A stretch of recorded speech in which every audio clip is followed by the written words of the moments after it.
it was just really frustrating, and there was this sense of like powerlessness that comes from, you know, that there wasn't going to be a dialogue about this. Problem is that to have power come into our houses, we need power cuts. If you have power cuts, they have to be kept somewhat clear so that the lines can be maintained and that things don't grow up into them. So how do you do that? You know, and all of it requires some violence to what nature would do on its own, right? In 2010, the French Broad Electric Membership Cooperative started to use herbicides on right-of-ways as a way to reduce costs. We're shooting for every 3 years. Some of it we've had to go back every other year just because of the density. It's so thick, and we just done it. Every time we cut with a chainsaw, you cut one and 3 sprout back, and that was another reason for the herbicide treatment. We just kept losing ground. I'm a member of the cooperative, and I have an organic farm on the South Toe River in Yancey County. This spray program has not yet started in my part of the county. The South Toe River runs right by my farm, and we use it to irrigate and water our animals. As I started to look into this, I became very concerned about its impact on my own farm and stream and my neighbors too. Just what exactly would these chemicals do to our land and water? I started to talk with friends and neighbors and hear about what their concerns were.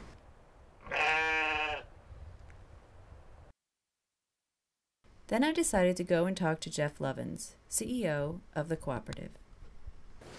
French Broad Electric, we've been a utility for over 74 years now, and during that time we've had to maintain our right-of-ways, and historically we've maintained them with the chainsaws and the bush axes, and in our service territory very little right-of-way can be cut with machine, so it's all hand labor, thus it's very expensive. In our region, realized the cost savings that we could ultimately see as much as $2 million a year on overall cost of maintaining balancing cost.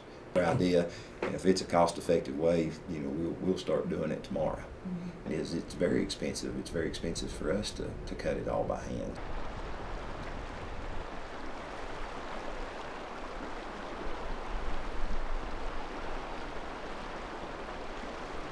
In our community, we've been talking about it for a while and trying to figure out a way to get our power cuts to not happen to our power cuts. Mm-hmm. So there's been a lot of field time out there kind of seeing what's up and seeing if we can manage it ourselves. And our main issue is, water, and spraying those herbicides getting into the water system is a real concern. Where our water sources are in relation to the power cuts. Ideally, they'd find a whole different way of doing it, but minimally, if they could give communities the ability and the right to do some co-management of an area. I think if we could just get to a point where communities and French Broad could work together, it would benefit the communities and it would also benefit French Broad.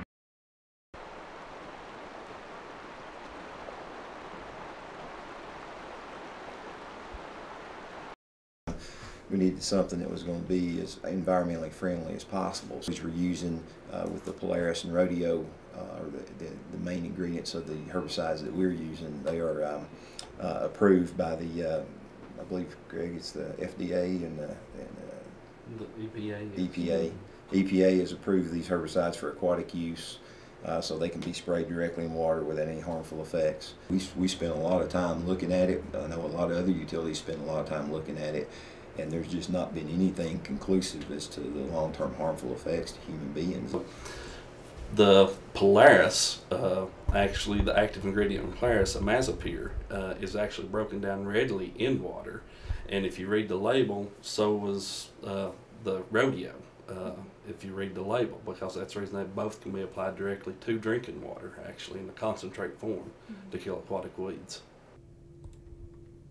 Being environmentally friendly, you should be very cautious to accept that as a fact. And again, it's a relative term in most cases. So you would assume environmentally friendly means it's not going to kill anything, but if it's not going to kill anything, why would it be used at all? But the non-target effects could be broad and varied. And so that is what environmental or ecotoxicologists do, is they look at non-specific effects or even specific effects, but in non-target organisms. So when you say you're environmentally friendly, you might be friendlier than something else that used to be used, but it doesn't, and if EPA has approved it, it means that they're okay with you using it in the label, the way it says on the label to use it. But it doesn't mean that we're all safe from any toxic effects from it. It doesn't mean that the environment is safe from any toxic effects.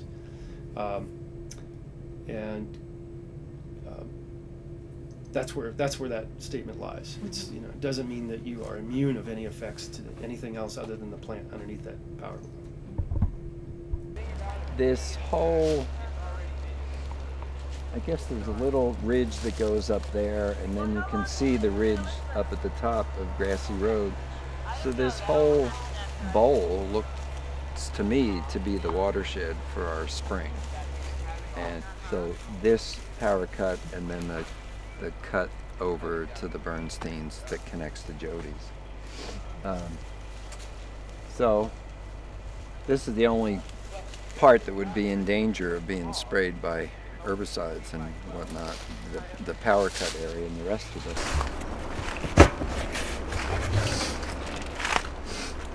You can't even, they all come together in here in a big T, and we originally thought we'd have one line going to Paul's and one to my holding, but we realized that we did them all to one, so it just kind of goes out the side there and then down the creek for a little ways, and then it's buried all the way.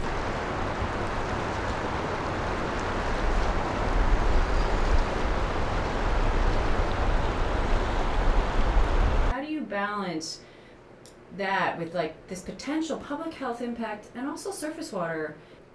You know, I think our footprint is actually quite small. Don't think that gives us the right to do anything that would harm the environment. But everything that we've seen, Nicole, over the past 30 years in doing our research, there's nothing conclusive that there's any significant harm being done to us as human beings.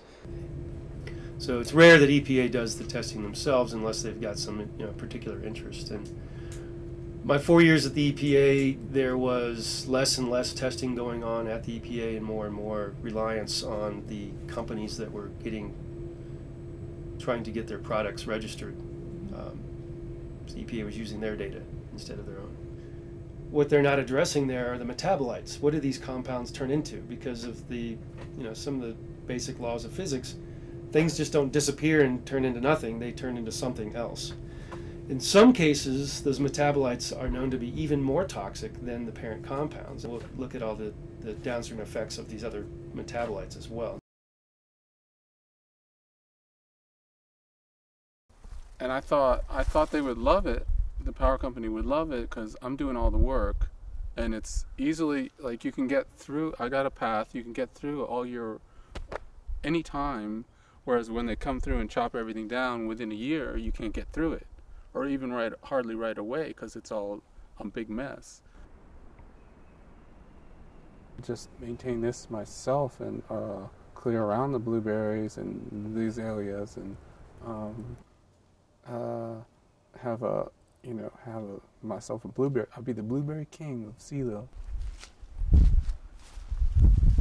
It's like everything you see is all, you know, it's all something that's selected to stay here. It's blueberries, and this is a mini bush, sweet pepper bush, and the path turned out to be almost the biggest thing that I was doing that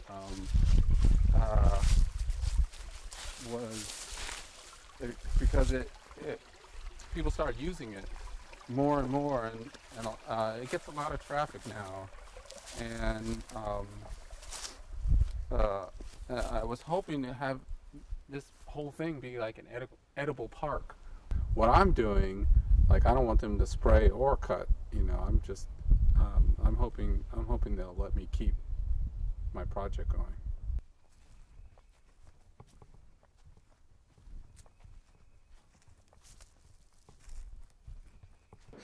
I think we've listened to our membership. Now, listening and doing everything they want is two different things. Unfortunately, some of the requests that have been made are just not feasible and be able to operate the company in the way that a lot of folks want it run, and that's make sure the power's on at a reasonable cost. It's a catch-22. You got to cut the trees. You got to maintain the right-of-way. A lot of property owners don't like the way it looks when it first happens, but they also don't like being in the dark when it's snowing and cold and rainy outside, and having the lights go off every time the clouds come in. So nobody was fussing about the right-of-way during that time. They were all fussing about their power being out. It's disturbing to me. Will inevitably poison our water, and I think it's really sad that they are putting economics above well-being. If we are a membership co-op, they ought to care about their members and include their members. Of course, they can't do it for everybody, but everybody isn't asking for it.